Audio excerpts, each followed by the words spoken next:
Hello दोस्तों, मैं अरमान आपके इस नए वीडियो में स्वागत करता हूं। आज के इस नए वीडियो में SCERT क्लास 7th हमारी दुनिया का पहला अध्याय पृथ्वी के अंदर ताक झाँक के महत्वपूर्ण सारांश का हम लोग अध्ययन करेंगे। इससे पहले यदि आप क्लास 6th का हमारी दुनिया का पूरा वीडियो नहीं देखे हैं तो चैनल के प्ले लिस्ट में पड़ा हुआ है और डिस्क्रिप्शन में भी उसका लिंक दिया गया है। आवश्यक देखने का प्रयास करें एक बार। देखिए, सबसे पहले से हमारा जो टॉपिक है पृथ्वी के आंतरिक संरचना के हम लोग इसके बारे में जानेंगे कि पृथ्वी की आंतरिक संरचना को कितने परतों में बांटा गया है। तो आइए देखते हैं इसका फर्स्ट टॉपिक हमारा है पृथ्वी के नीचे गहराई में जाते हैं तो तापमान और दबाव दोनों बढ़ जाता है। तापमान और दबाव दोनों बढ़ जाता है, इसलिए गहराई में जाने पर गर्मी बढ़ने लगती है। तो यहाँ से प्रश्न पूछेगा कि पृथ्वी के अंदर हम लोग जाते हैं तो गर्मी क्यों महसूस होने लगती है। तो पृथ्वी के नीचे में हम लोग गहराई में जाते हैं तो तापमान और दबाव दोनों बढ़ जाता है। अगला पॉइंट, पृथ्वी के नीचे कुछ परतें हैं। ये परतें एक दूसरे से दबी हुई है और इनमें अलग अलग पदार्थ पाया जाता है।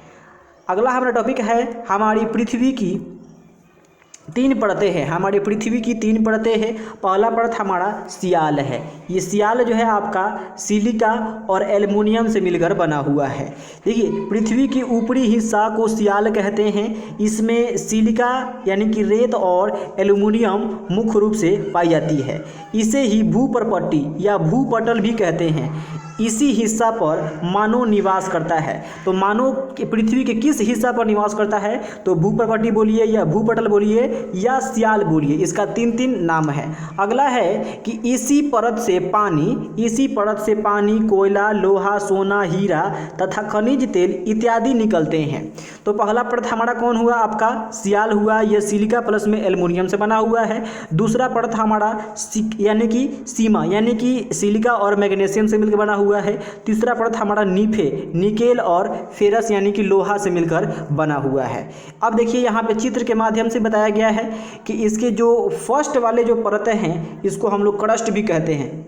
फर्स्ट वाले परत को हम लोग क्रस्ट, इसके अलावा हम लोग इसके सियाल बोल सकते हैं, भूपर्पट्टी बोल सकते हैं और इसका क्या नाम है, भूपटल भी बोल सकते हैं। 4 इसका नाम हो गया। और इसके बिचले वाले यानी कि जो बीच में है जिसे हम सीमा कहते हैं, इसको हम लोग मेंटल भी कहते हैं। क्या बोलते हैं, मेंटल। और सबसे निचला परत जिसको हम लोग क्रोड के नाम से जानते हैं। अगला हमारा है अपर्दन। अपर्दन क्या होता है इसको समझते हैं। तो यह एक ऐसी प्रक्रिया है जिसके द्वारा चट्टानों की परतों में काट छाट होती रहती है। उसे हम लोग अपर्दन कहते हैं। पृथ्वी के बीच की परत को सीमा कहा जाता है। जो बीच वाला परत है उस वाले परत को हम लोग क्या बोलते हैं, सीमा बोलते हैं। और ऊपर वाले परत को क्या बोलते हैं, सियाल बोलते हैं। इसमें सिलिका और मैग्नीशियम मुख्य रूप से पाई जाती है। इसे मेंटल भी कहते हैं। ज्वालामुखी का लावा मेंटल से ही निकलकर पृथ्वी की सतह पर आता है। जो ज्वालामुखी का जो लावा है वो किस पृथ्वी के परत से निकल के आता है, तो जो आपका मेंटल परत है जिसे हम लोग सीमा के नाम से भी जानते हैं, उसी से निकलकर आता है। अगला हमारा क्रोड। यह पृथ्वी का सबसे निचली परत है। इसमें निकेल तथा लोहा यानी कि एफीफेरस तत्व पाई जाती है।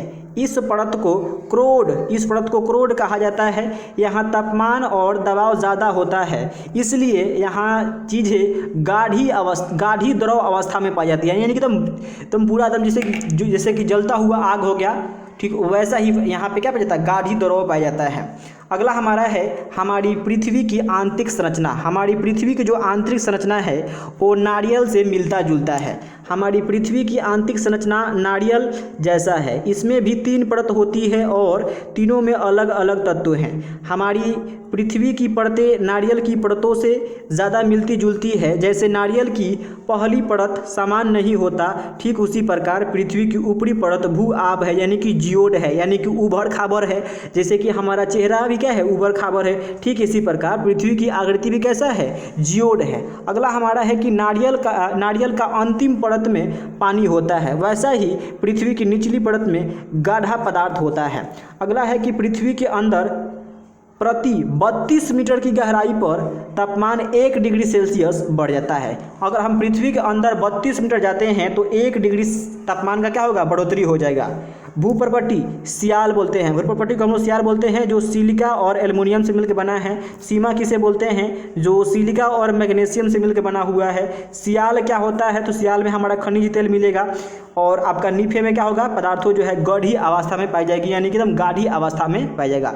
तो ये रहा हमारा पहला अध्याय। अब चलते हैं दूसरे अध्याय की ओर। दूसरा अध्याय है हमारा चट्टान एवं खनिज। चट्टान एवं खनिज, चट्टान क्या होता है इसको समझ लेते हैं।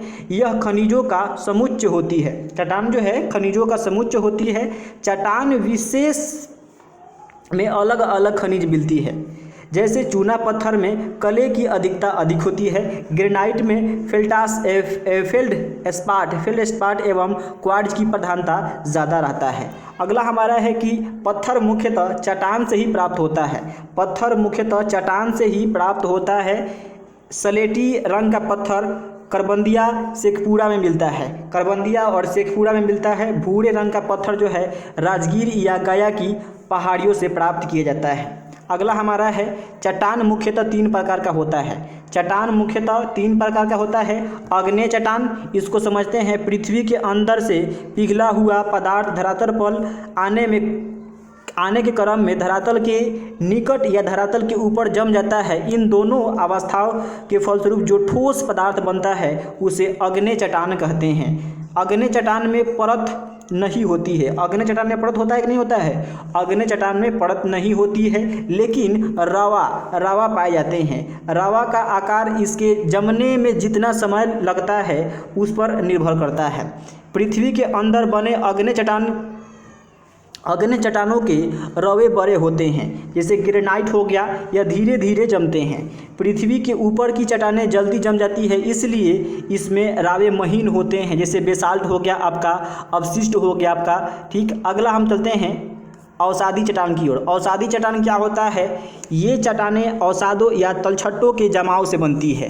ये चट्टान जो है अवसादों या तलछटों के जमाव से बनती है। ये चट्टान 2 अवस्थाओं में बनता है, पानी के अंदर और एक जो है पानी के बाहर ज़मीन पर। तो पानी के अंदर देखते हैं, जब पानी के अंदर तलछटों का जमाव काफ़ी समय तक परत दर परत होता रहता है, तब दबाव के कारण ये परत आपस में जुड़ जाती है और अवसादी चट्टान का निर्माण करती है। जैसे कि चूना पत्थर हो गया।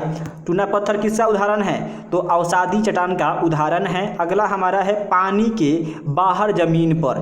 जब धरातल पर पानी के बाहर महीन अवसाद परत दर परत जम जाता है और दबाव के कारण आपस में जुड़ जाता है, तभी से हम लोग अवसादी चट्टान का नाम देते हैं। जैसे कि बालू पत्थर हो गया, सेल हो गया, ये सब किसका उदाहरण है आपका, तो अवसादी चट्टान का उदाहरण है। अगला है कि रूपांतरित चट्टानें। रूपांतरित चट्टानें क्या होता है, जब अग्नेय या परतदार चट्टान में ताप या दबाव या दोनों के कारण इसके स्वरूप और गुण दोनों में बदलाव हो जाता है, तब इसे रूपांतरित चट्टान कहते हैं। जैसे चूना पत्थर अधिक दबाव एवं ताप के कारण संगमरमर में बदल जाता है। ताजमहल किसका बना हुआ है, संगमरमर के पत्थर से बना हुआ है। इसी प्रकार ग्रेनाइट ताप एवं दाब के कारण नाइस में बदल जाता है। इसको याद करने वाला ये फैक्ट है कि ग्रेनाइट ताप और दाब के कारण नाइस में बदल जाता है। इन्हें हम लोग कायांतरित चट्टान भी कहते हैं। अगला हमारा है जीवाश्म। जीवाश्म क्या होता है, इसको एक बार समझ लेते हैं। चट्टानों की परतों के बीच पेड़ पौधा, जानवरों या कोई जीवाणु दब जाते हैं, तो दबे दबे सैकड़ों हजारों वर्ष में ठोस पत्थर के रूप में बदल जाते हैं, तब इन अवशेष को हम लोग जीवाश्म कहते हैं। पटना संग्रहालय में पेड़ का कटा हुआ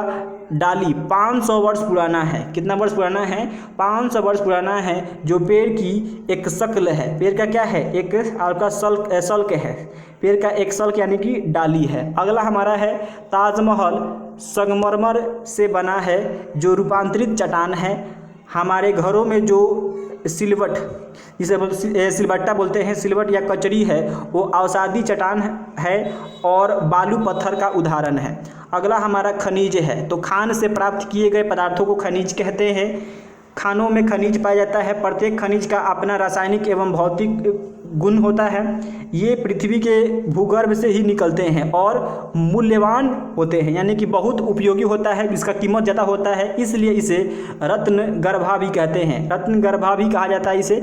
अगला हमारा है खनिज का वर्गीकरण। खनिज का वर्गीकरण, खनिज को 2 वर्गों में बांटते हैं। खनिज को 2 वर्गों में बांटा गया है, धात्विक खनिज और आपका अधात्विक खनिज। लोहा, निकेल, मैग्नीज, कोबाल्ट, टंगस्टन, ये सभी आपके लौह युक्त खनिज है। अलौह युक्त खनिज जिसमें लोहा नहीं होगा, सीसा हो गया, जास्ता हो गया, सोना हो गया, चांदी हो गया, टीना हो गया, तांबा हो गया, ये सभी के सभी अलौह युक्त आपका धात्विक खनिज है।